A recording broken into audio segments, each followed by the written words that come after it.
Hello, good morning to all of you. हम लोगों ने प्लाज्मा मेम्ब्रेन का स्ट्रक्चर, उसके अंदर प्रेजेंट जो भी लिपिड्स, प्रोटीन, इनके बारे में मैंने आपको बता दिया, और प्रोसेस कैसे होती है डिफ्यूज़न और ऑस्मोसिस के थ्रू, वो भी मैंने आपको समझाया था। ठीक है, फंक्शंस वगैरह हमने सब पढ़ लिए हैं,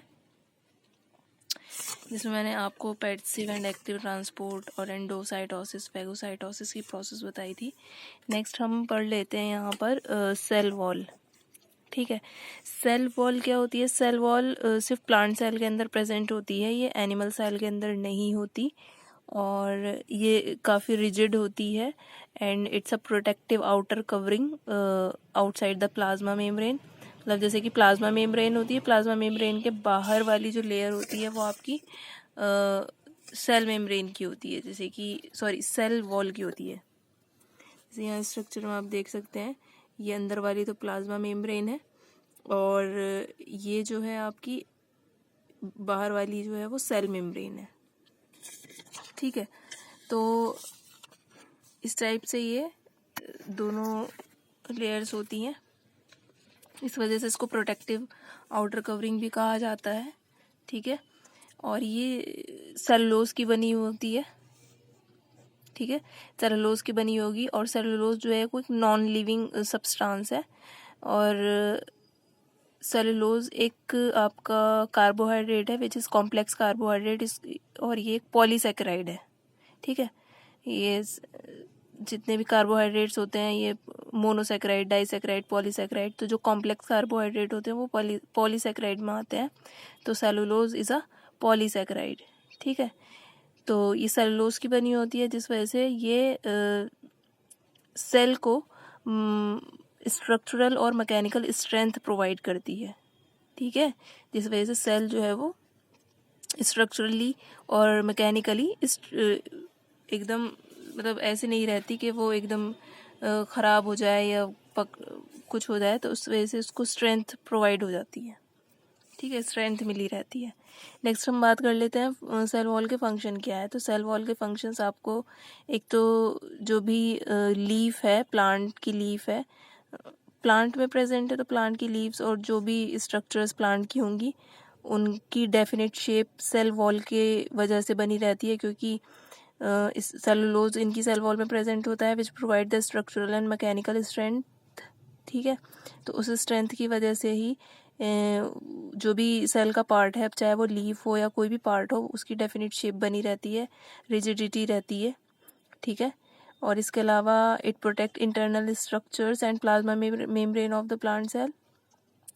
इसके अलावा ये प्लांट के इंटरनल स्ट्रक्चर्स को प्रोटेक्ट करती है, और दूसरा प्लाज्मा मेम्ब्रेन को भी प्रोटेक्ट करती है। थर्ड पॉइंट है आपका, it counteracts osmotic pressure by exerting wall pressure, restrict endosmosis and prevent bursting of cells in hypotonic medium. अच्छा, कुछ बच्चों को ये डाउट था कि हम जैसे कि हाइपोटोनिक सॉल्यूशन बोल रहे हैं, तो उसमें मतलब लेस वो वाटर कंसंट्रेशन हाई कैसे है? हाइपो का मतलब कम होता है, हाइपर का मतलब ज़्यादा होता है।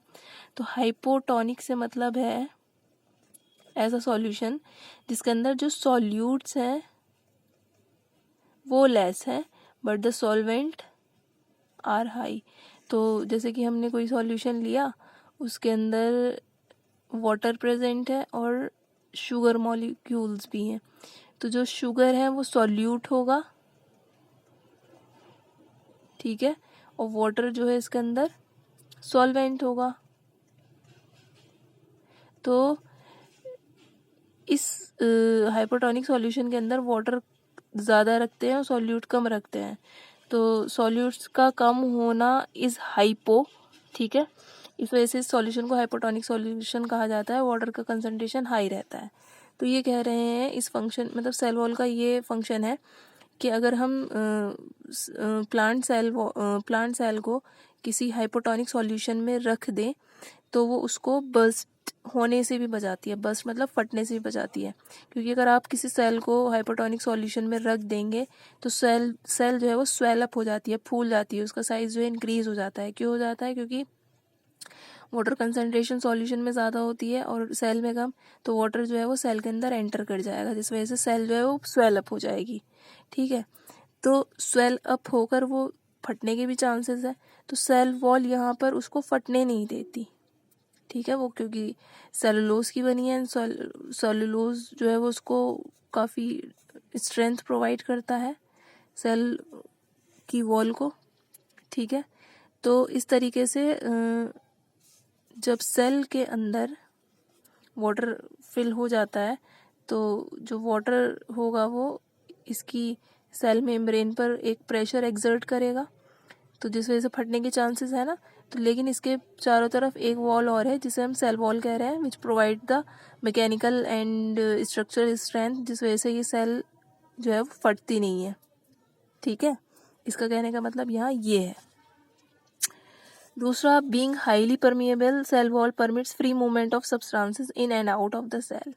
ये हाईली परमिएबल होती है, और जो सेल मेम्ब्रेन थी वो कैसी थी, वो थी सेमी परमिएबल, सिलेक्टिवली परमिएबल, क्योंकि उससे सिलेक्टेड मटेरियल्स ही अंदर जा रहे थे, सेलेक्ट मॉलिक्यूल्स और आयंस ही अंदर जा रहे थे। ये हाईली परमिएबल है, मतलब इस वॉल से, इस सेल वॉल से फ्री मूवमेंट हो सकता है सब्सटेंसेस का, अंदर भी बाहर भी। ठीक है, लेकिन इसके बाद जो है सेल मेम्ब्रेन आ जाती है, वो सिलेक्टिव मटेरियल्स को ही अंदर लेकर जाती है, वो सबको नहीं लेकर जा सकती। तो इस टाइप से ये सेल वॉल के फंक्शंस हो गए। यहाँ एक छोटा सा शॉर्ट नोट में दे रखा है कि fungal cell wall is formed of chitin. Fungus होती है तो फंगस की भी सेल वॉल होती है, तो फंगस की जो सेल वॉल होती है वो काइटिन की बनी होती है, जैसे कि इसमें प्लांट में सेल वॉल सेलुलोज की बनी है, तो इसमें बनी होती है काइटिन की। दूसरा बताया, सेल प्लांट सेल्स में have deposition of cutin, lignin और सुबेरिन। प्लांट सेल के अंदर ये चीज़ें इकट्ठी हो सकती हैं, क्यूटिन, जिस वजह से सरफेस कोटिंग बन जाती है। ठीक है, जो वैक्स लाइक स्ट्रक्चर होती है लीफ के ऊपर। लिग्निन विच प्रोवाइड स्ट्रेंथ, अगर इसका डिपोजिशन हो जाता है तो वो प्लांट को स्ट्रेंथ प्रोवाइड करती है। सुबेरिन ये इम्परमिएबिलिटी प्रोवाइड करती है, मतलब फिर सेल वॉल से कुछ निकल नहीं सकता, पर इम्परमिएबल हो जाएगी मेम्ब्रेन। ठीक है, तो इस टाइप से हमने पूरा सेल वॉल को डिस्कस कर लिया। नेक्स्ट मैं आपको सेल वॉल और सेल मेम्ब्रेन में डिफरेंस बता देती हूँ। तो सेल वॉल और सेल मेम्ब्रेन में क्या डिफरेंस है। सेल वॉल को अगर देखें, it is present only in plant cell, और सेल मेम्ब्रेन को देखें, it is present both in plant and animal cell, दोनों ही में ही प्रेजेंट होती है। सेल वॉल को अगर हम देखें, ये नॉन लिविंग होती है, क्योंकि जो सेलुलोज है वो नॉन लिविंग है, लेकिन सेल मेम्ब्रेन जो है वो लिविंग होती है, क्योंकि वो लिपिड और प्रोटीन्स की बनी होती है। सेल वॉल जो है वो परमिएबल होती है, लेकिन सेल मेम्ब्रेन जो है वो सिलेक्टिवली परमिएबल होती है। अगर सेल वॉल को देखें तो ये रिजिड है, काफ़ी रिजिड है, और सेल मेम्ब्रेन जो है वो थिन होती है, काफ़ी फ्लेक्सिबल होती है और डेलिकेट होती है।